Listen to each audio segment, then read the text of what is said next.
The bank insisted I owed $623,000 on a mortgage I never signed once in my life. Turns out my own sister used my identity to grab her dream house, a tea dinner. I calmly slid the police report across the table.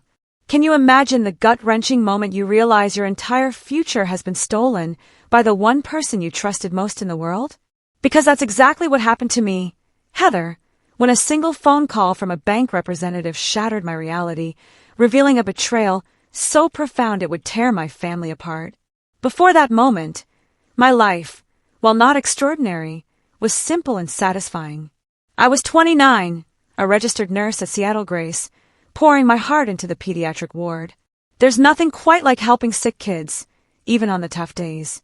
My colleagues were like a second family, and my small Ballard apartment, filled with plants, a mini greenhouse, my friends joked, was my sanctuary after long, chaotic shifts. Then there was my actual family, my parents, David and Carol, honest, hardworking, devoted, and Amanda, my older sister by 3 years. All my life, I looked up to her. She was the confident one, the achiever, homecoming queen, valedictorian. I was the shy, studious kid who found her voice later. But there was never resentment, not that I acknowledged. I was proud of her, grateful for her protection against bullies. As adults, we stayed close, despite our paths diverging. Amanda, a real estate success story, married Brian, a financial advisor. They were the picture of curated perfection, their social media a constant stream of exotic vacations and designer clothes. I remained single, focused on my career, occasionally enduring a disastrous blind date. Amanda would sometimes make subtle digs about my lifestyle or suggest investment opportunities I couldn't possibly afford, but I just thought she wanted the best for me. 8 months before everything exploded, Amanda and Brian moved into a stunning Craftsman in Queen and one of Seattle's most exclusive neighborhoods. At their housewarming, I remember a sharp pang of envy as Amanda gave me the grand tour, pointing out custom features and designer names. "Someday you'll have us too, sis," she'd said, squeezing my shoulder. "You just need to aim higher." Oh, the irony. The day it all changed started like any other Tuesday. I was helping a little boy named Tyler with his bandages when my phone buzzed. I usually wouldn't answer, but I was worried about an elderly neighbor. Stepping into the hall, I answered, "Hello, this is Heather." "Miss Wilson, this is Craig Donovan from Washington Mutual Bank. I'm calling about your missed mortgage payments." My stomach clenched. "Missed mortgage payments? I'm sorry, there must be some mistake. I don't have a mortgage. I rent." The banker's tone turned condescending. "According to our records, you took out a mortgage for $623,000 in January for a property on Highland Drive. Payments ceased in April." Highland Drive, Amanda Street. My mind reeled. "This is a mistake." I insisted, my voice rising. "I've never purchased property. My credit isn't even good enough for a mortgage that size." There was a pause. "The application shows an annual income of $192,000 and a credit score of 782 at the time of application, Miss Wilson. We have all the documentation, including your signature." I agreed to visit the bank after my shift, my mind racing. Clerical error, identity theft. But the address, that couldn't be a coincidence. At the bank, Richard Peterson, the branch manager, laid out a folder of documents that made my stomach drop with each turn of the page. Loan application, income verification, credit check authorization, closing papers, all bearing what looked exactly like my signature. And there it was, in black and white, Amanda's new house address. "Could I get copies of all this?" I asked, my voice sounding distant. Richard looked at me, serious.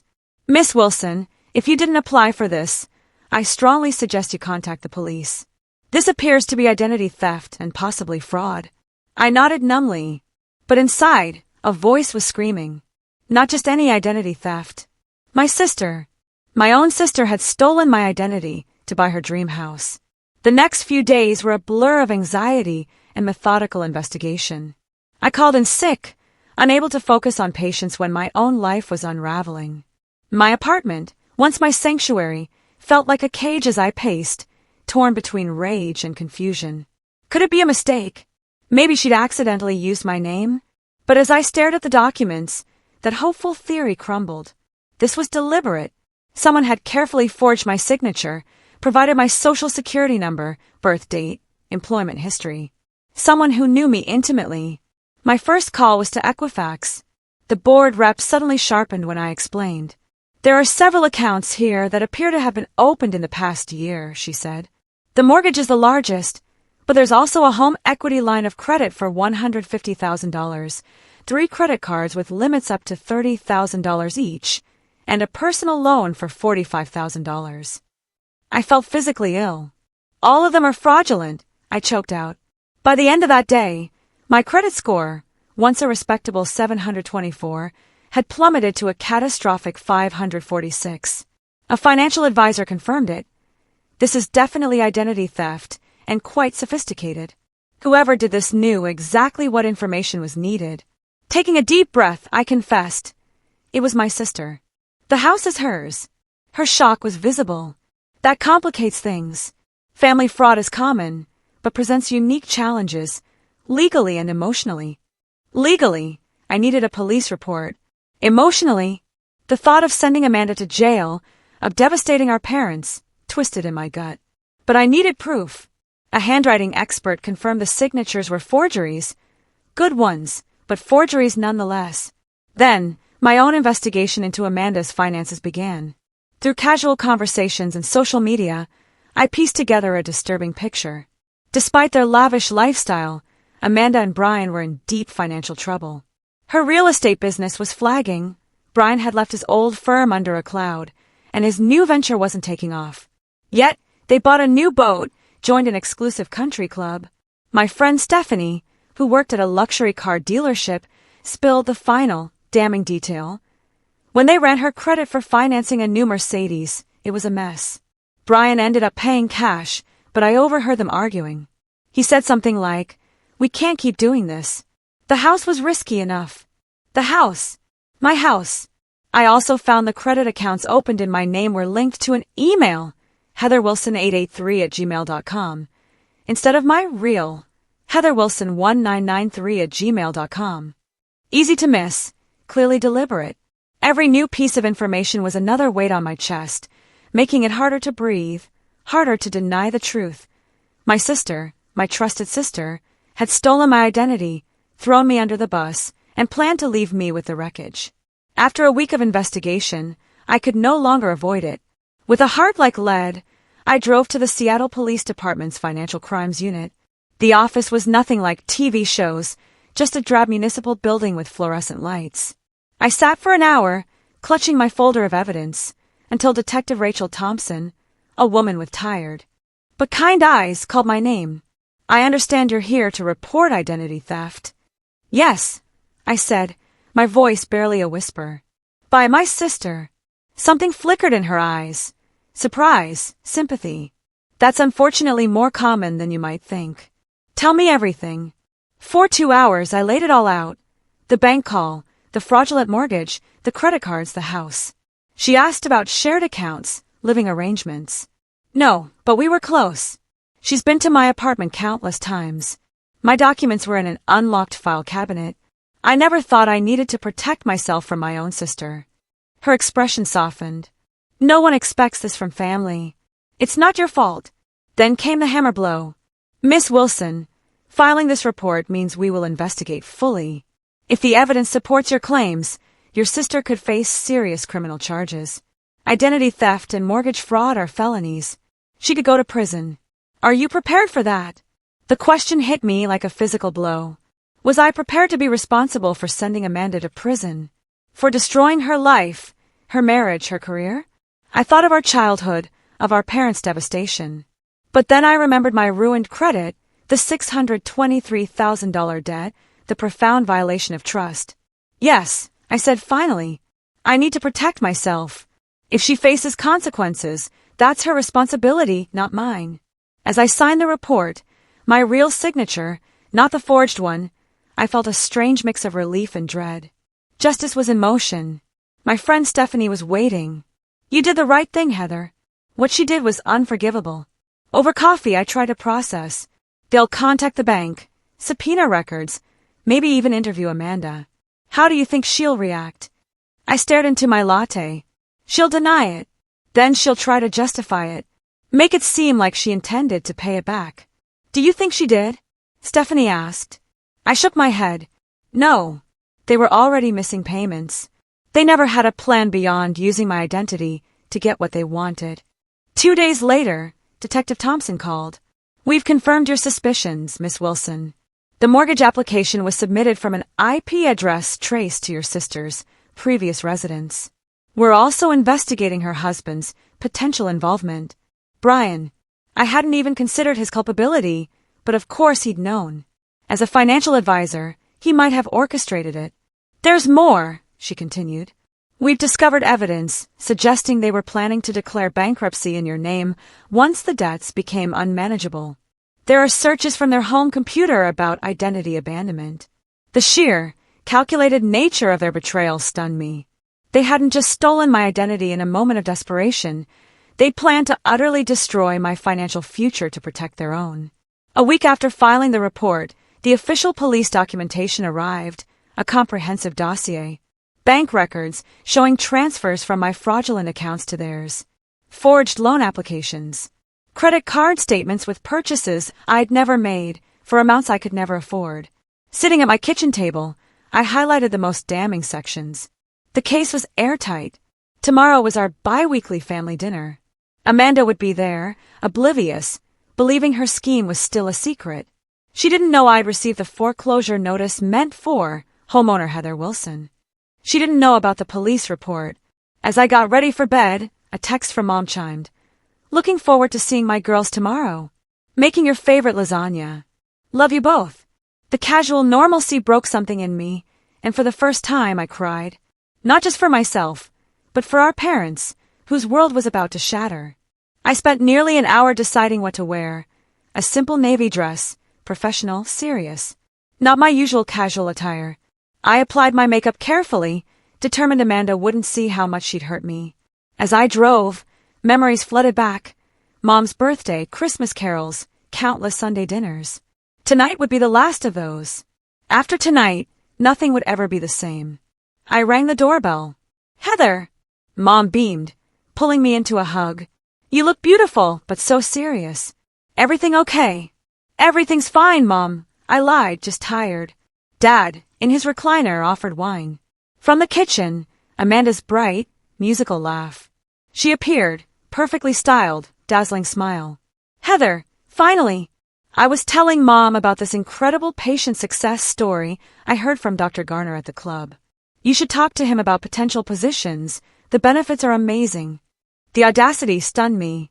She was stealing my identity, yet offering career advice. I'm happy where I am, thanks. I forced a smile. My sister-in-law, Jessica, arrived, commenting on Amanda's sunroom. Perfect for plants, Heather, you should see it. Amanda quickly jumped in, deflecting. I bit my tongue. That sunroom, like the rest of the house, was purchased with my stolen identity. Dinner proceeded with excruciating normalcy. Lasagna, steaks, wine flowing. Mark talked about his architecture firm. The kids chattered. Amanda expertly deflected any questions about their finances, steering the conversation to others. Heather, you're quiet tonight, Dad observed as we finished our main course. Rough week. I set my fork down carefully.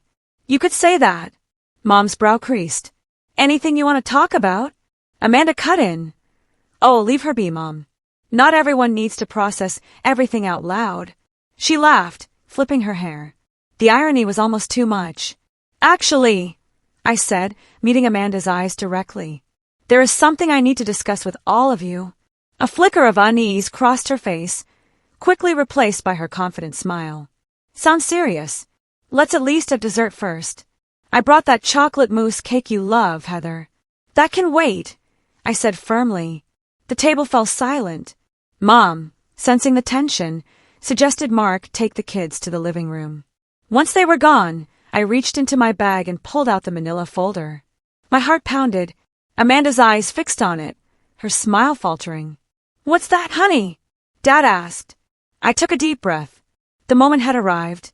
This, I said, placing my hand on the folder, is a police report. The silence deepened. Mom's eyes widened.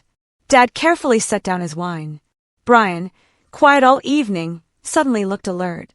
A police report. Mom echoed. Heather, what happened? Are you all right? I'm not all right, Mom. I've been the victim of a crime. I looked directly at Amanda, sliding the folder across. Identity theft and fraud, to be specific. Amanda didn't touch it. Her face went still. What are you talking about? She asked, her voice unnaturally high. Open it, I said quietly. Brian reached for her arm. Maybe we should discuss this privately, Amanda. There's nothing to discuss, she snapped, still not touching the folder. Heather's obviously confused. Dad, never one for tension, tried to lighten the mood. Is this some kind of joke, girls? It's not a joke, Dad. I reached across and flipped the folder open, revealing the official letterhead. 2 weeks ago, I received a call from Washington Mutual Bank about missed mortgage payments on a $623,000 loan I never took out for a house I've never owned at 4872 Highland Drive. Mom gasped softly. But that's Amanda and Brian's address. I finished for her. The dream house they've been showing off for months was purchased through a mortgage fraudulently obtained in my name, along with a home equity line of credit, 3 credit cards, and a personal loan, all maxed out, all in default. All eyes turned to Amanda, whose face was utterly drained of color. For a long second, no one spoke. Then she laughed, a brittle, forced sound. This is ridiculous. There's obviously been some kind of mistake. A bank error, or the police don't think so, I interrupted. Neither does the handwriting expert who confirmed the forged signatures. Neither does the IP address evidence showing the mortgage application was submitted from your old condo. Brian abruptly stood up. We should go, Amanda. We don't have to listen to these accusations. Dad found his voice, deep and trembling with anger. Sit down, Brian. Both of you need to explain what the hell is going on. Amanda's demeanor suddenly shifted. The deer in headlights look vanished, replaced by cold calculation. Fine. You want an explanation? We hit a rough patch. Brian's firm collapsed. My commissions dried up. We were about to lose everything. So, you decided to steal my identity? I asked, incredulous. To saddle me with over $800,000 in debt I knew nothing about? It was supposed to be temporary. Amanda's voice rose. Once the market recovered, once Brian's new clients came through, we were going to refinance everything properly. That's a lie, I said quietly. The police found your searches about declaring bankruptcy in my name. You were never going to make this right. You were planning to destroy my financial future to save yourselves. Mom began to cry softly. Dad's face turned an alarming shade of red. Amanda, he said, his voice dangerously quiet. Tell me this isn't true. Tell me you didn't do this to your sister. For a moment, she seemed on the verge of another denial. Then her shoulders slumped. We were desperate. You don't understand what it's like, having achieved a certain lifestyle, a certain status, and then watching it all slip away. People were counting on us to be successful. Clients, friends, family, everyone. I was counting on you to be my sister. I said, my voice breaking. To love me, not betray me. Brian suddenly turned on Amanda. I told you this would blow up in our faces. I told you we should have found another way. There was no other way. Amanda shouted back. Your brilliant investment strategies lost us everything. What was I supposed to do? Not commit felony fraud using your sister's identity. Brian retorted. Do you have any idea what this means? We could go to prison, Amanda. My parents watched this exchange in stunned silence. Then Dad stood up, his hand shaking. Get out, both of you. Get out of my house. Dad, please. Amanda began, tears filling her eyes. You have to understand. I understand perfectly, he cut her off. You stole from your sister. You lied to all of us. You were willing to destroy Heather's life to maintain your facade. I don't even recognize you anymore. Mom, still crying, looked at Amanda with devastation. How could you do this after everything we taught you about honesty, about family? What happened to you, Amanda? Nothing happened to me, Mom, Amanda said, a hint of defiance returning. I just refuse to fail. Unlike the rest of this family, I have ambition. I have standards. Do you think I wanted to end up like Heather, living in a tiny apartment with plants as my only companions? The casual cruelty of her words stunned me. Is that what you really think of my life? You could have had more, Amanda said bitterly. You're smart enough, but you've always settled for less. Honestly, it's not like you were even using your good credit score for anything important. Brian grabbed her arm. Enough, Amanda. We're leaving now. He turned to me, his expression a mixture of anger and fear.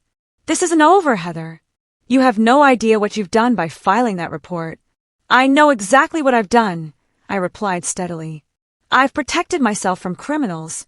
That's what you both are, criminals. And now you'll face the consequences. As they gathered their things, Mom called after Amanda. The police, will they arrest you? Amanda paused at the door. For a moment, her mask slipped, and I saw genuine fear in her eyes. I don't know, Mom. Probably. After they left, the three of us sat in stunned silence. Dad poured another glass of wine, his hand still shaking. Mom wiped her tears, looking suddenly older. I should have seen it, she said. All those extravagant purchases, the house we knew they couldn't afford. I just thought they were being irresponsible. Not this. None of us saw it, Mom, I said, reaching for her hand. I never imagined Amanda capable of something like this. Not to a stranger, and certainly not to me.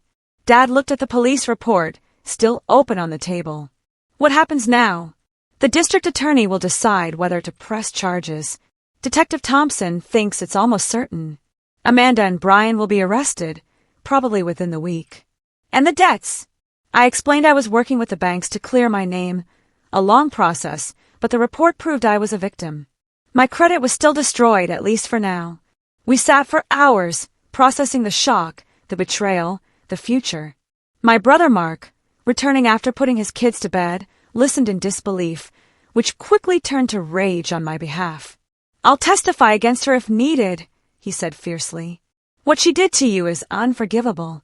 As I drove home, I felt hollowed out. Something essential scooped from my chest. I'd done what was necessary, but there was no satisfaction, only grief for the sister I thought I knew and the family that would never be the same. The immediate aftermath was surreal. 3 days after the confrontation, Detective Thompson called. Arrest warrants issued for Amanda and Brian. They were taken into custody at their home, my home, according to the fraudulent mortgage, and charged with multiple felonies. Their arrests made local news. Prominent Seattle realtor and financial advisor charged an identity theft scheme. The article mentioned the victim was Amanda's sister, though my name was withheld.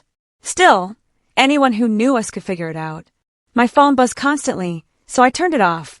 My parents retreated, shrouded in shock and humiliation. Dad stopped golfing, unable to face friends. Mom took a leave from teaching, looking utterly unlike her usual vibrant self. Everyone must be talking about us, she said, wondering where we went wrong with Amanda. You didn't go wrong, I assured her, though part of me wondered the same thing. The pressure to drop the charges began, subtly at first, then more insistent. She made a terrible mistake, Mom pleaded, but she's still your sister. Couldn't you ask the DA to reduce the charges? Maybe probation instead of prison? Mom, she stole my identity. She planned to declare bankruptcy in my name. Do you understand what that would have done to me? I wouldn't have been able to rent an apartment, get a car loan, maybe even keep my job. I know. Honey, what she did was inexcusable, but she has 2 young children. Think about your niece and nephew growing up without their mother. That was the hardest part. Harper and Ethan, 5 and 7, innocent casualties. I adored them. Now they might lose their parents to incarceration because of my police report. My resolve wavered. It was Stephanie who helped me regain perspective. Listen to me, she said firmly. Amanda chose to commit multiple felonies. Amanda chose to victimize her own sister. Amanda chose to put her children at risk. None of that is on you. The consequences are hers to bear, not yours to ameliorate. She was right. When I met with the district attorney, I made it clear. I was not interested in dropping or reducing the charges. Miss Wilson, I commend your resolve, Prosecutor Natalie Chin told me. Many identity theft cases involving family never make it to court, but these crimes have real consequences. The legal proceedings moved forward with excruciating slowness. Hearings, motions, delays. All the while, I had to keep working, pay my bills, and trying to repair my shattered credit. 9 months after that fateful family dinner, Amanda and Brian finally accepted a plea deal.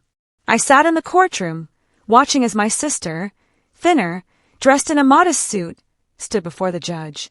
Amanda Parker, you have pleaded guilty to 1 count of identity theft, 1 count of fraud, and 1 count of conspiracy. Before I pronounce sentence, do you wish to make a statement? Amanda turned slightly, her eyes finding mine. For a moment, I saw a flicker of the sister I grew up with. I want to apologize to my sister, she said, her voice steady.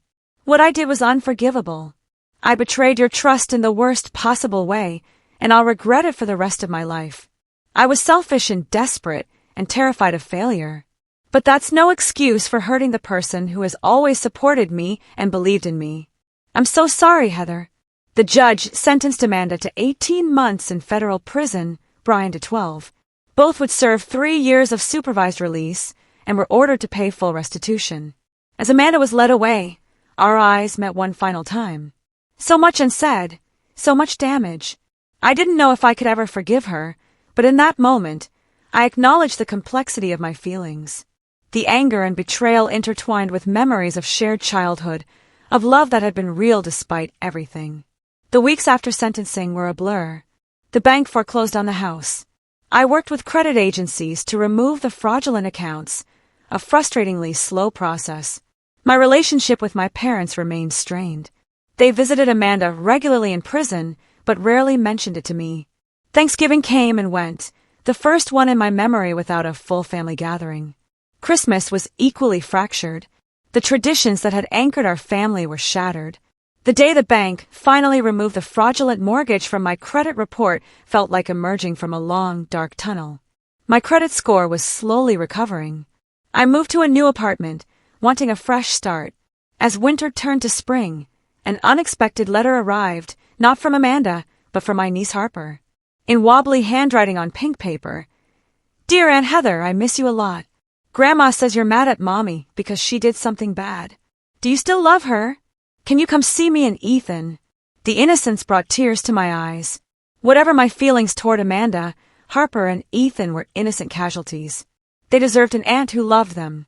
I called my parents that evening, asking to visit the children. The relief in Mom's voice was palpable.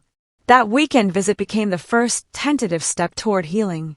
Not forgiveness, exactly, but a recognition that family bonds, even when severely damaged, don't simply disappear. They transform, requiring new boundaries, new expectations, new definitions of trust. The day Amanda's house was sold at foreclosure, I drove by one last time. Another family's moving truck was there. I felt no attachment, only a sense of closure. Some betrayals change you forever. I would never again be the trusting, naive person I was. But surviving this revealed a strength I hadn't known I possessed, the courage to stand up for myself, to set boundaries, to demand respect even from those I loved. 6 months after Amanda began her sentence, I was seeing tangible improvements. My credit score was climbing, fraudulent accounts removed. My new apartment, though smaller, was in a building with better security, including a locked mailbox. The paranoia lingered, a constant companion I was learning to manage. My weekly therapy sessions became a cornerstone of my recovery. Family betrayal creates a unique kind of trauma, Dr. Winters explained. The people we expect to protect us become the source of harm. It fundamentally challenges our ability to trust. Will I ever trust anyone again? I'd asked, half joking. You'll trust differently, she'd replied. More carefully, more intentionally. That's not necessarily a bad thing. She was right. My relationship with my parents was slowly healing, though it would never return to what it had been. But we were trying. Sunday dinners resumed, less frequently, carefully avoiding certain topics. Your father and I visited Amanda yesterday, Mom mentioned, watching my face. How is she? I asked, surprised by my own curiosity. She's teaching an ESL class to other inmates. She asked about you. I nodded, no response. I wasn't ready to visit, to hear more apologies that couldn't undo the damage. Maybe someday, but not yet.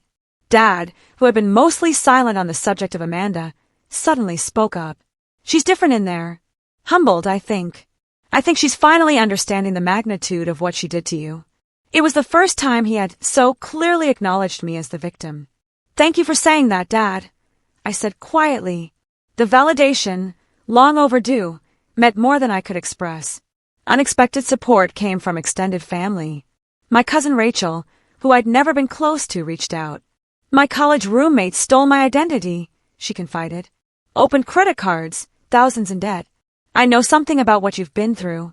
"What did you do?" "Pressed charges, just like you." Lost friends who thought I was overreacting. Never regretted it for a minute. Finding this community of identity theft victims became an important part of my healing. I joined an online support group, then in-person meetings. There, I met people whose stories echoed mine. The shock, the painstaking process of clearing their names, the broken relationships with those who couldn't understand why they wouldn't just forgive and move on. In their company, I didn't have to explain or justify my feelings. They already knew. Through this network, I connected with a nonprofit dedicated to helping identity theft victims. After benefiting from their resources, I began volunteering, using my own experience to guide others. "You have a gift for this," the director told me. "You're compassionate without sugarcoating the reality." This work gave purpose to my pain, transforming a devastating personal experience into knowledge that could help others. I couldn't undo what Amanda had done, but I could use it to make someone else's journey a little less lonely, little more navigable. Moving to my new apartment had been a practical necessity, but it became a symbolic fresh start. I filled it with plants, of course, but also new furniture, untainted by memories of betrayal. I installed a home office with a locking file cabinet, not because I expected another family member to steal my identity, but because the experience had taught me the value of prudent protection. When Amanda had been incarcerated for nearly a year, I received a letter that stood out from her previous attempts at communication. This one acknowledged the specific harms she had caused me. "I've been working with a therapist here," she wrote. "She's helping me understand that true accountability means recognizing not just that I did something wrong, but exactly how my actions hurt you. I stole more than your identity, Heather. I stole your sense of security, your trust in family, your belief in my love for you. I can't undo that harm, but I want you to know that I see it clearly now. I'm not asking for forgiveness. I'm not even asking for a response. I just want you to know that I understand what I destroyed, and I will live with that knowledge for the rest of my life." I didn't respond immediately, but I kept the letter, rereading it periodically. This acknowledgement of specific harms felt different, more genuine, more aware. Around this time, I made a decision that surprised even me. Using some of the restitution money that had finally begun arriving from Amanda and Brian's seized assets, I put a deposit on a small house with a generous yard, perfect for an expanded garden. The irony wasn't lost on me. My sister's crime had ultimately led to me achieving the home ownership she had fraudulently claimed in my name. The day I signed the legitimate mortgage papers, a moment that should have been purely joyful, I experienced an unexpected wave of emotion. Sitting in the loan officer's office, reviewing documents remarkably similar to those that had been forged in my name, I felt a strange closing of a circle. "Is everything all right, Miss Wilson?" the loan officer asked, noticing my hesitation. "Yes," I said, signing my actual name to a loan I had chosen for a house I could afford. "Everything is fine. Better than fine, actually." Taking ownership of my new home became a powerful act of reclamation. I painted the walls colors I loved, planted a vegetable garden, and invited friends for a housewarming party, my first real celebration since before the identity theft. Stephanie brought champagne and a doormat that read, "Not today, identity thieves." Dark humor that made me laugh. My parents came too, bringing a houseplant and awkward good wishes. They were trying, in their way, to support this new chapter. "It's a lovely home, Heather," my mother said, hugging me tightly. "We're so proud of you. For buying a house?" I asked. "For everything," my father clarified. "For how you've handled all of this with dignity and strength. It wasn't complete healing, that would take years more, but it was acknowledgement, and that mattered." 2 weeks after my housewarming, I did something I'd been considering for months. I drove to the Federal Correctional Institution, where Amanda was serving her sentence, and added my name to her visitors list. I wasn't ready to see her yet, but I wanted the option available when, and if, that day came. As I continue rebuilding my life, I've come to understand that healing isn't a destination, but a process. Some days I feel strong and forward-looking. Others, the betrayal feels fresh and raw. I've learned to accept both realities. What happened between my sister and me is a story with no neat ending, no perfect resolution. Family bonds, once broken by betrayal, can never be completely restored to their original form. But they can transform into something new, something more honest, perhaps with clearly established boundaries and carefully rebuilt trust. I don't know if Amanda and I will ever reclaim anything resembling our former closeness. I don't know if I'll ever fully trust her again. But I know that I've survived the worst betrayal I could imagine, and I've emerged stronger, wiser, and more self-reliant than before.